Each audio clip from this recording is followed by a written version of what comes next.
Bismillahirrahmanirrahim. Nah, lahir diadani dikomatin. Umur 7 tahun disuruh sholat. 10 tahun nggak sholat dipukul. Balik. Meninggalkan sholat ancamannya neraka. Betul? Kalau dia nggak sholat ancamannya neraka. Bahkan dalam sebagian riwayat orang yang meninggalkan sholat bukan karena males, tapi nganggap sholat itu nggak wajib gitu ya. Anggap sholat nggak wajib, murtad. Lain loh kalau memang males, kalau males nggak murtad. Males nggak murtad, tapi dosanya luar biasa, ancamannya neraka. Sementara orang yang dari kecil tadi azan qomat belajar sholat terus 7 tahun sudah unjuk diri ya, sholat aku ya. 10 tahun udah tertib waktunya keren bagus, balik ustaz imam. Udah pinter, udah mahir dia sholat. Selanjutnya hidup dimanapun dia sholat. Makanya 7 kelompok manusia yang kelak dapat naungan Allah Ta'ala. Di hari tiada naungan kecuali naungan Allah Ta'ala. Salah satunya adalah rajulun qalbuhu mu'allakun bil masajid atau kama qala sallallahu. Seseorang yang hatinya mu'allak, dicantolkan, ditempelkan di masjid. Jadi dia keluar tapi hatinya nempel di masjid 24 jam. Gini loh Mbak, ini kadang yang menerjemahkan kita-kita ini kurang pinter. Jadi gak bisa dirasakan, ini bahasa Arab. Saya pakai bahasa pacaran boleh. Ya, tapi jangan dipakai untuk pacaran, haram kayak itu.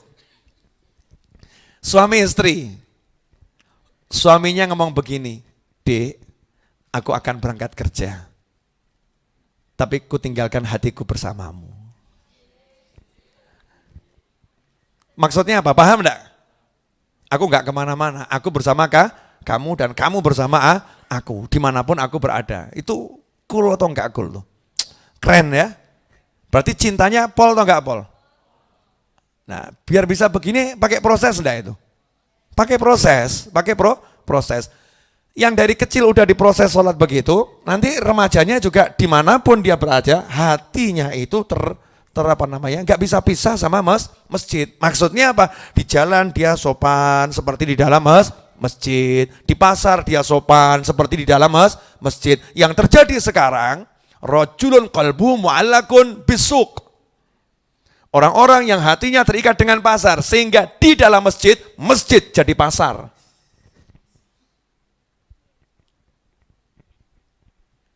Betul.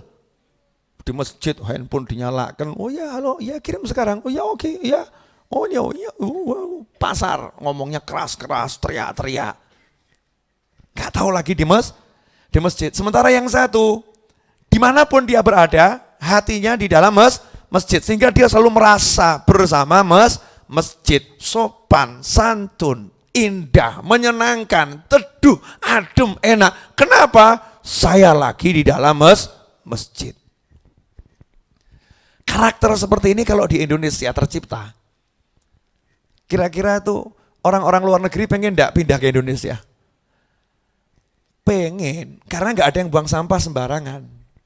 Masjid, kasih itu deh. Mendelik, kasih itu, masjid. Lihat cewek, kasih itu, masjid. Gak jadi. Mau mandang yang haram gitu ya, masjid. Akan jadi indah yang luar biasa. Ini tadi konsepnya kan seperti itu ya, konsepnya. Nah sekarang kita kembalikan ke titik yang sudah kita pahami bersama. Jadi kenikmatan yang paling nikmat adalah nikmat dalam ibadah. Nikmat dalam ibadah. Kalau sudah tahu ibadah itu nikmat, maukah kita habiskan waktu kita untuk yang gak nikmat? Enggak mau. Kita akan habiskan waktu kita untuk ibadah, bukan untuk yang enggak nikmat. Makanya orang-orang soleh menjadikan apapun kegiatannya adalah ibadah. Jangan mengunci ibadah dengan sholat, baca Al-Quran, enggak loh ya. Saya bicara tentang ibadah. Maka ketika dia kerja, dia enggak pernah ngomong sama istrinya, Dek saya cari uang dulu ya. Enggak pernah. Dek ya, aku ibadah dulu ya. Istrinya pun paham, suaminya enggak cari uang. Makanya ketika suaminya pulang enggak bawa uang, istrinya nyantai. Alhamdulillah mas kamu pulang, seneng aku. Kalau istri zaman sekarang, 1 bulan suaminya kerja, pulang nggak ada gaji, senang atau murka? Ayo ngaku oh. Senang atau murka? Murka. Ya nggak semua, ada oknum istri. Jumlahnya belum dilakukan survei. Tapi biasanya di pengajian-pengajian ibu-ibu itu kok jujur, ya beb, masih begitu, ya seperti itu. Marah, ya emosi dan lain sebagainya. Tapi kalau yang udah hidupnya dibina dengan konsep seperti itu, pergi ini bukan cari uang, perginya ibadah. Sehingga ketika dia jual beli, ketika ditawar sama orang berapapun tuh dia nggak marah. Misal handphone, ya harganya 10 juta dia beli, mau dia jual, mas ini mau saya jual, saya lagi butuh uang. Temen yang ngomong, saya beli 10.000 boleh enggak? Handphone rego 10 yuto, ditawar 10.000. Kamu gimana jawabannya?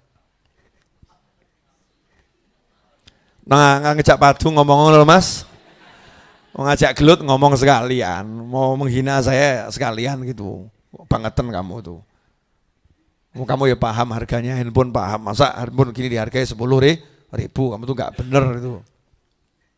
Tapi kalau orang niatnya ibadah, dia ngomong, ini handphone mau saya jual, belinya 10 juta, misal ya ditawar berapa terserah.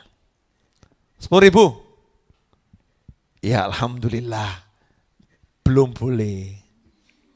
Makasih udah mau menawar.